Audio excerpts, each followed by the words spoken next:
pabebe naman. Gusto ko yung pabebe.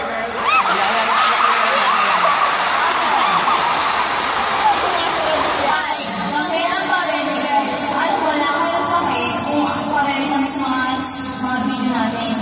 At wala kayong karapatan dahil nanonood lang kayo. Yung isa naman, yung part 2, okay? Ready? Go!